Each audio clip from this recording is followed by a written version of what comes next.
Assalamu alaikum warahmatullahi wabarakatuhu. Daawwattoota keenya akkam jirtan fayyaa keessanii?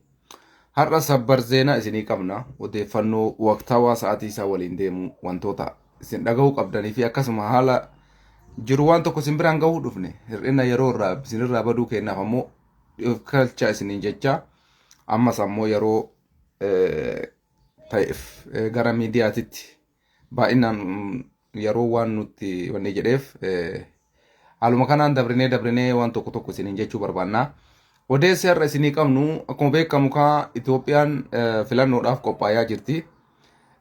Filannoonis dhiyaatee jira. Kunnootiin kunoo taate wanti fagootti eegan nu biraan baatee jirti.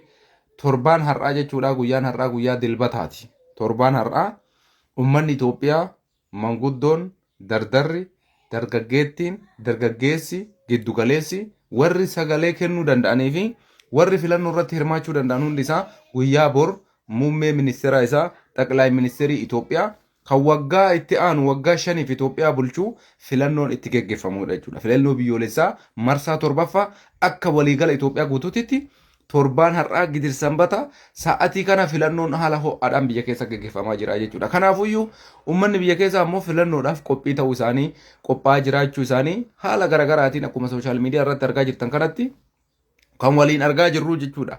Isa kanaan wal qabatee paartileen siyaasaa adda addaatis faajjii mallattoo isaanii sagalee isaanii duula nu filadhaa geggeessaa turuu isaanii ni yaadatanii. Fakkeenyaaf mootummaa kana uummanni keenya galateeffachuu qaba ogguu jennu sababa malee miti.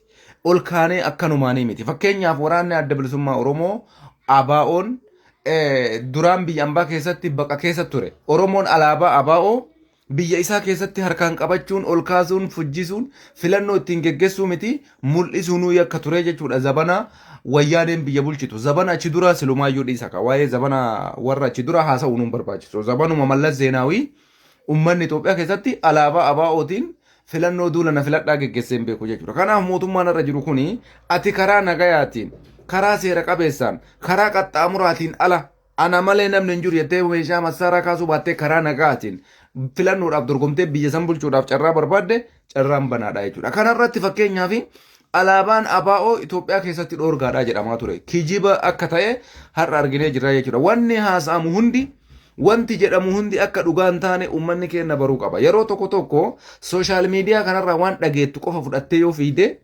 waan akkaan shibbireessu sisuu kaneessu argitaa jechuudha. Garuu lafarratti gadi buutee ogguu mootummaa kanatti siixee waa'ee mootummaa kanaa hubattu raajii natti fakkaata. Adamma iddoo hedduu deemee ture.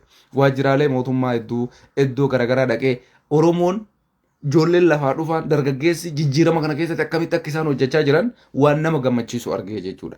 Kanarraan kan dabre ammoo akkuma isin agartan kana alaabaa ABO qabatee ABO'n filannoo duula na filadhaa geggeessaa jira jechuudha. Kuni taphatti ta'e ifaajee aarsaa qeerroof qarreetiin san qofaa miti ammoo namni har'a aangorra jiru xaqlaay ministeeriin biyyattii bulchaa jiru ilma Oromoo waan ta'eef kenna waan ta'eef dhiiga kenna waan ta'eef osoo dhiiga biraa taate osoo dhiiga Oromummaa qabaachuu baate osoo dhugumatti akka isin jettan san Oromummaan isa keessa jiraachuu baatte wallahi si kakadhaa alaabaa ABO akka Itoophiyaa keessa mul'attu hin ayyamu ture. Onnee isaattuu hin ayyamne ture. Garuu mootummaan har'a aangorra jiru ilma abbaa gadaati. Oromoodha. Dhiiga kiyya dhiiga keeti. Anaaf sirraa dhalate afaan kiyya dubbata nu keessaa nurraa dhalate kanaafi guddina Oromoo fedha. Oromoon waan isaatiin akka mul'atu fedha. Kanaafuu paartileen siyaasaa KFO'nis ABO'nis filannoo kanarratti hirmaachuudhaaf murteessitan galatoomaa ulfaadha. Ammas ammoo irra deebinee carraa gaarii isiniin jenna jechuudha. Nuti ka barbaannu Oromoo walii galee ilaa fi ilaameedhaan gattaa'ee mari'atee waliin dubbatee biyya akka itti fufsiisu barbaanna. Oromoo wal ajjeesuun feenu. Oromoon Oromoo ajjeesuuf deemu kamuu nuuf hin ta'u. Wal haa dhageen, waliin haa mari'an, waliin haa dubbannu jennee wanni yeroo dheeraa iyyaa turreef kanuma jechuudha. Kanaafuu ABO'n barana haala isin agartan kanaan alaabaa isaa ol kaasee faajjii isaa ol kaasee na filadhaa jechaa jira jechuudha. Namni dhoorge jira. Namni alaabaa kanan qabatin jedhee nama hidhee jira hin jiru. Kanaafuu wanti miidiyaa irratti dhagahamuu fi wanti lafarra jiru garaagaraa jechuudha. Walumaa galatti guyyaan torbaan sa'atiin jiini deemee dhufee guyyaa torbee galee jira. Torbaan har'aa guyyaa filannooti. Paartii badhaadhinaa filannoon kiyya baranaa paartii badhaadhinaati. Bara dabre mormaa paartii badhaadhinaa ture. Garuu inni filannoo geggeessetti garuu jijjiirama laaluudhaan hubannoo laaluudhaan bu'aa mootummaan kun uummata kanaa buusaa jiru laaluudhaan sochii mootummaan kun misooma irra godhaa jiru laaluudhaan, sochii mootummaan kun ilaalcha guddina biyyaa irra qabu laaluudhaan, sochii mootummaan tattaaffii fageessee yaaduu dhimma ulaa galaanaa akkasuma dhimma nadaajii, dhimma iinarjii irratti mootummaan kun hagam akka inni sochii godhaa jiru kana waan hubanneef mootummaan kun mootummaa carraan isaa kennamuu qaba jedhee amanu keessaa nama tokko jechuudha. Kanaafi an akka nama tokkootitti Profeesarri keessan barana paartii badhaadhinaatiif sagalee kiyya ni kenna.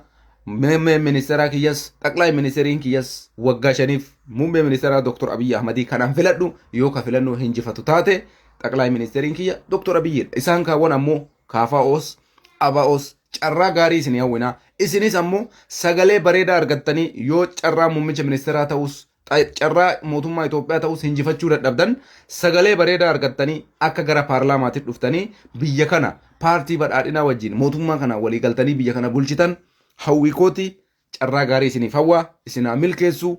Kanaafuu uummanni keenya qophii keessan xumurtanii jirtanii torbaan har'aa torbaan filannoon itti geggeeffamudha. Torbaan har'aa irraa kaasee Itoophiyaan xaqlaa ministeerii haaraa qabdi kan waggaa 5 bulchu carraa gaarii isiniin jenna. Kanuma isinii gabaasuu dhufne hir'ina yeroo irraa kaka'ee isinitti as ba'uu dadhabne garuu yoo danda'ame baatii muraasan na hafaa waan hojjechaa jiru baatilee muraasan kana keessatti hojii harkaa qabu kana yoo xumure akkuma duraaniititti break newsii noo'ee nakrishtii information haarawaa isin dhaga'uu qabdan pach isinitti goona yeroo gaarii nuu qabaadhaa bakka jirtanitti fayyaaf nagaa isiniif hawwina haa filannu torbaan har'aa filannoon kiyya baranaa badhaadhina nagaatti.